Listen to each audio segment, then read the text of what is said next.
ഇപ്പോൾ നമുക്ക് ലഭിക്കുന്ന വിവരങ്ങളനുസരിച്ച് കഴിഞ്ഞ ദിവസം യൂറോപ്യൻ വിമാനത്താവളങ്ങളിൽ ഒരു വലിയ ആക്രമണമുണ്ടായി. നിങ്ങൾ വിചാരിക്കുന്നത് പോലെ ഇത് ഫിസിക്കലായിട്ടുള്ളൊരു ആക്രമണമല്ല, ആയുധങ്ങൾ കൊണ്ടുള്ള ആക്രമണമല്ല, മറിച്ച് ഒരു സൈബർ ആക്രമണമാണ് ഈ യൂറോപ്യൻ വിമാനത്താവളങ്ങളിൽ ഉണ്ടായത്. ഇതേ തുടർന്ന് വിമാനങ്ങൾ വളരെയധികം ഡിലേ ആവുകയും ആൾക്കാർ വളരെയധികം പരിഭ്രാന്തരാവുകയും ചെയ്തു എന്ന റിപ്പോർട്ടുണ്ട്. ഈ ലണ്ടൻ, പാരീസ്, ഫ്രാങ്ക്ഫർട്ട് ഇവിടെ നിന്നാണ് ഈ റിപ്പോർട്ട് വരുന്നത്. യൂറോപ്പിലെ പ്രധാന വിമാനത്താവളങ്ങളിലാണ് സൈബർ ആക്രമണം ഉണ്ടായത്. അത് അവയുടെ പ്രവർത്തനത്തെ തടസ്സപ്പെടുത്തി.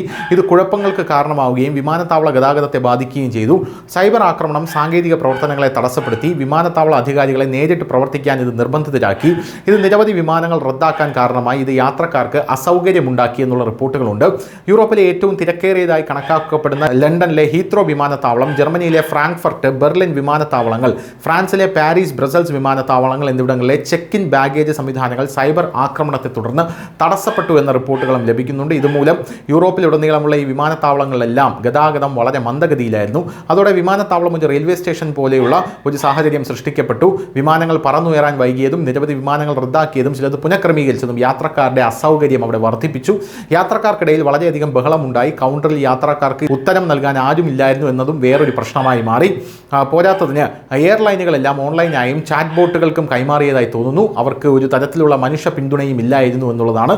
അതിനാൽ മുഴുവൻ ഭാരവും സമ്പൂർണ്ണമായിട്ടും വിമാനത്താവള അധികൃതരിലാണ് വീണത്. സാഹചര്യം വിമാനത്താവളത്തിലെ അധികൃതർക്ക് നേരിടാൻ പറ്റിയില്ല. എയർലൈൻ ജീവനക്കാരുടെ ജോലി ഈ വിമാനത്താവളത്തിലെ അധികൃതർ ചെയ്യാനായിട്ട് തയ്യാറായി എന്നുള്ളതാണ് വേറൊരു കാര്യം. യഥാർത്ഥത്തിൽ ഈ ജോലി ഇവർ ചെയ്യേണ്ടതല്ല എന്നുള്ളതാണ് മറ്റ് ഒരു പ്രധാനപ്പെട്ട കാര്യം. ചില വിമാനത്താവളങ്ങളിലെ സോഫ്റ്റ്വെയറിൽ സൈബർ സംബന്ധമായിട്ടുള്ള ഒരു പ്രശ്നം ഉണ്ടെന്നറിയാമെന്ന് കോളിൻസ് എയറോസ്പേസിൻ്റെ മാതൃ കമ്പനിയായിട്ടുള്ള RTX പറഞ്ഞു. വിമാനത്താവളങ്ങളുടെ പേര് പറഞ്ഞില്ല, പക്ഷേ പ്രശ്നത്തിൻ്റെ ആഘാതം പരിമിതമാണെന്ന് പറഞ്ഞു. ഇലക്ട്രോണിക്സ് കസ്റ്റമർ ചെക്ക്-ഇന്നിൻ്റെയും ബാഗേജ് ഡ്രോപ്പിൻ്റെയും മാത്രമേ ഇത് ബാധിച്ചിട്ടുള്ളൂ. സൈബർ ആക്രമണം ഓട്ടോമേറ്റഡ് സിസ്റ്റം പ്രവർത്തിക്കുന്നത് നിർത്തിവെച്ചു. മാനുവൽ ചെക്കിംഗ്, ബോർഡിംഗ് നടപടികൾ ഇപ്പോഴും നിലവിലുണ്ട്. പ്രശ്നം ഉടൻ പരിഹരിക്കുമെന്നാണ് കമ്പനി അവകാശപ്പെട്ടിരിക്കുന്നത്. News desk, news India Malayalam.